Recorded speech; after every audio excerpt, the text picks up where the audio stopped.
এটা ভর্তা না, বলতে হবে অমৃত। এই ভর্তাটি আপনি কখনোই খাননি, আর যদি একান্তই খেয়ে থাকেন কোনো বড় রেস্টুরেন্ট অথবা হোটেলে খেয়েছিলেন। এর জন্যই আমি এখানে কিছু টমেটো কেটে নিয়েছি। মাঝারি সাইজের 10টি পাকা টমেটো ভালোভাবে ধুয়ে তারপর এরকম গোল চাক করে কেটে নিয়ে নিলাম।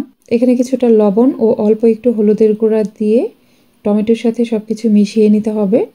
এখন টমেটোগুলোকে ভেজে নিব। এর জন্য প্যানে কিছুটা সরিষার তেল দিয়ে দিলাম। তেল গরম হয়ে গেলে টমেটোর পিসগুলো দিয়ে দিতে হবে। আর এই টমেটোগুলো কিন্তু আমার ছাদ বাগানের।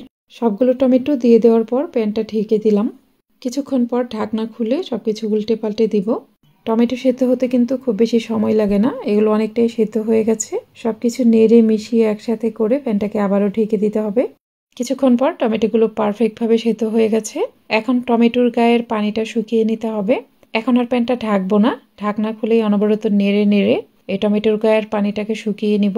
টমেটোর পানিটা যখন প্রায় শুকিয়ে যাবে সে পর্যায়ে এগুলো এক সাইডে করে এখানে 2টা ডিম ভেঙে দিয়ে দিলাম। এখানে 10টা টমেটোর জন্য 2টা ডিম লাগবে। ডিমের জন্য স্বাদ অনুযায়ী লবণ দিয়ে এই ডিমগুলোকে ভেঙে একদম ঝুরি ঝুরি করে ফেলতে হবে।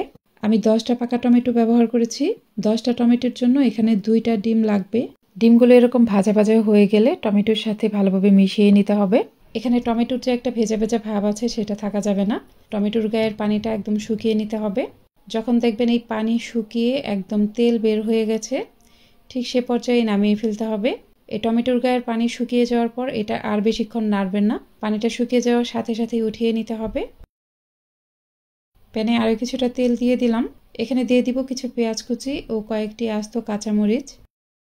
এই পেঁয়াজ ও কাঁচামরিচটাকে হালকা বাদামি কালার করে ভেজে নিতে হবে। পেঁয়াজ কুচি ও কাঁচামরিচ এরকম ভাজা হয়ে গেলেই উঠিয়ে নিব।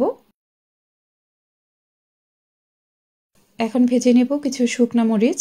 এই শুকনা মরিচগুলোকে চুলার কম আছে একটু সময় নিয়ে মুচমুচে করে ভেজে নিব। শুকনা মরিচগুলো পারফেক্টভাবে ভাজা হয়ে গেছে, এখন উঠিয়ে নিব। ভর্তা করার জন্য কিছু শুকনা মরিচ নিয়ে নিলাম ও স্বাদ অনুযায়ী লবণ দিয়ে দিলাম। যেহেতু টমেটো ও ডিমের মাঝে কিছুটা লবণ দিয়েছিলাম তাই লবণটা একটু বুঝেই দিতে হবে। আমার আজকের এই রেসিপিটি আপনাদের কাছে ভালো লাগলে অবশ্যই আমার ইউটিউব চ্যানেলটিকে সাবস্ক্রাইব করে পাশে থাকা অল লেখা বাটনটাতে ক্লিক করে দিবেন। আর ভিডিওটি যারা ফেসবুক থেকে দেখছেন তারা অবশ্যই আমার ফেসবুক পেজটিকে লাইক ও ফলো দিয়ে রাখবেন। শুকনো মরিচটা ভালোভাবে চটকে নেওয়ার পর এখানে ভেজে রাখা কাঁচা মরিচ ও পেঁয়াজ দিয়ে মেখে নিয়েছি। ভর্তাতে অল্প একটু কাঁচা পেঁয়াজ দিবেন আর পেঁয়াজটা মিহি কুচি করে কেটে নেবেন।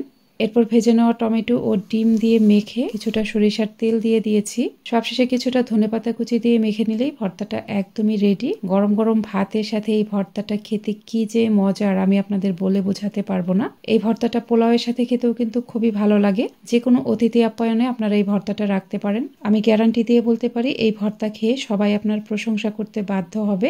অবশ্যই ভর্তাটি একবার বাসায় ট্রাই করবেন আর আমাকে কমেন্ট করে জানাবেন। আজ তাহলে এখানেই বিদায় নিচ্ছি। সবাই অনেক বেশি ভালো থাকবেন। আল্লাহ হাফিজ।